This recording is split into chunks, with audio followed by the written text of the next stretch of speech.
नाही. मला प्रेम मानलं नाही. कारण याला कारण आहे. हे प्रेम मला मान्य नाही. याला कारण काय असेल तर आम्ही दानव, हे भूलोकातील मानव आहे. मानवांचे आणि दानवांचे संबंध आज तोवर मी किंवा जुळवले नाही आणि याच्या पुढं मला जुळवायचे नाहीये. माझ्या दरबाराचा न्याय असा आहे, दानवाच्या कन्येनं दानवाच्या परपुरुषाशी लग्न केलं पाहिजे. चल माझ्या समोर. प्रेम आहे कधी सांगून होतं का? मग मी प्रेमाचा त्याग केला त्याचं काय? संस्कार केले त्याचं काय? संस्कार मी तुमचे कधी चुकीचे नाही. मग संस्कार केला मी तुझ्यावर, मग तुला हे कळलं नाही हा मानव आहे ते? पण बाबा असं जरी असलं तरी सुद्धा माझ्या मनात त्यांना वर्णन तेव्हा मला नाही क्षणभर माझ्या प्रेमासाठी कोणती माझा सांगणं ऐकत नसतील, बापाच्या सांगण्याप्रमाणे वागत असतील, शिरात छे बाबा तुमच्या बाजारात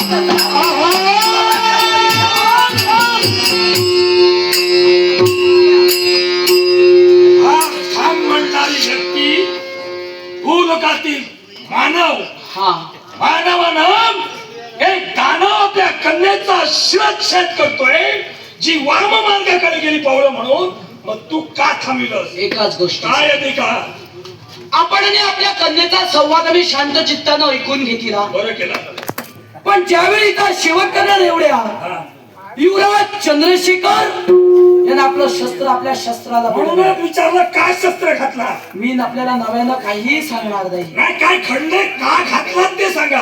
आपण या पाहुण्यापणाचा नात्याचा स्वीकार करा आणि कन्यादानातनं मुक्त व्हा. आग लागू दे असल्या नात्याला. आज तोवर माझ्या दरबारात पाता फुणं ज्यानं वाम मार्गाकडे अशी पावलं उचलली त्यांचा मी शिरच्छेद केलेला आहे. धनु सम्राट माझ्या दरबारात सर्वांना न्याय सारखा तो माझा आप्त सगळा सोयरा माझा नातलग जरी असला असेल त्यालाही शासन. मग माझ्या स्वभावाची आपल्याला कल्पना नसेल. कल्पना करून द्या. मी वक्तव्याचा भोगता नव्हे, कशाचा मूर्तिमंतचा शास्त्र आहे. काय शास्त्र? शास्त्र प्रतिशास्त्र ही माझी धर्मनीती आहे. त्या स्वरावर लग्न करेन तर या कमलशी नीती याची तुम्ही जोपासना करता. मग हे तुम्हाला कळत नाही ही दानवाची कन्या मानवासोबत कसं काय लग्न करायचं? ओ प्रेमी उपासक भावना प्रेमी मर्मबंधातील ठेव प्रेमे देवागंता लेणं.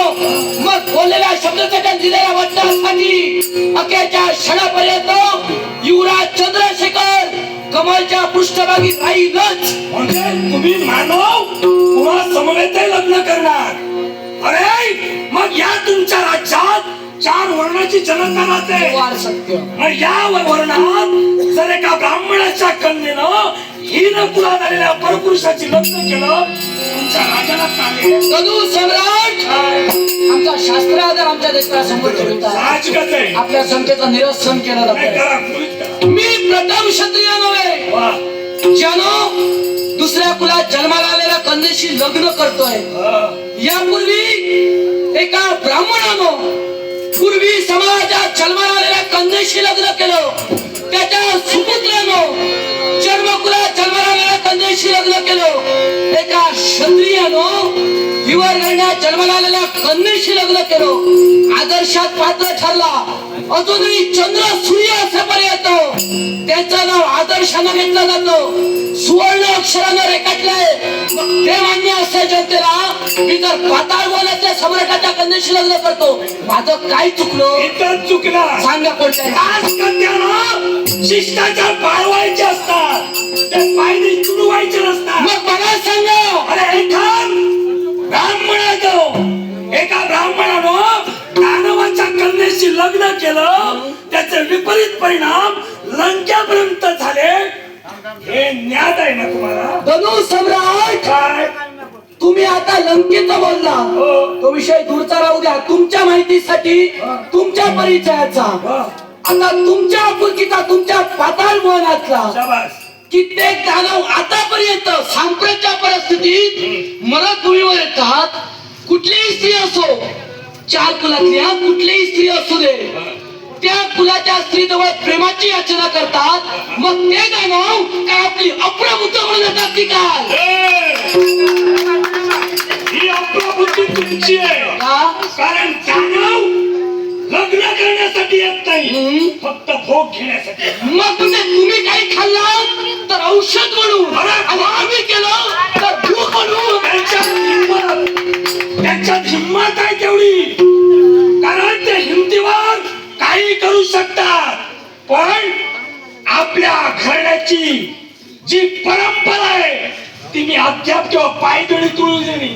आणि याच्याही पुढं माझ्या घराण्यात जो कोणी दानव कुलात परपुरुषाची लग्न करण्यासाठी एखादी स्त्री जर तत्पर झाल असेल, हर चौकात तिची धिंड काढेल. दुसऱ्याच्या विचारात बाजूला राहिला. हा. लग्न संपलं तुमच्या कन्येसमोर. क्षत्रिय कुलात जन्माला आलेला चंद्रशेखर करणारा आपल्या नेत्रात एक जो तोवर माझे नेत्र सामील आहे, मी जिवंत आहे, तोवर या जन्मात तरी तुला शक्य नाही. मग ही सांप्रदायिक परिस्थिती तुम्ही सांगत असाल, हा? तुमचा शेवट करून शुभमुहूर्तावर लग्न होईल त्या कमलशी. तूच काय, तूच काय, तुझे काही राजकर्ते आले असतील, तुम्हाचे दैवत म्हणजे देवता, देवता नाही बोलव, काय करतायत ते मला प्रत्यक्षात पाहिजे. मग या तुमच्या आवडी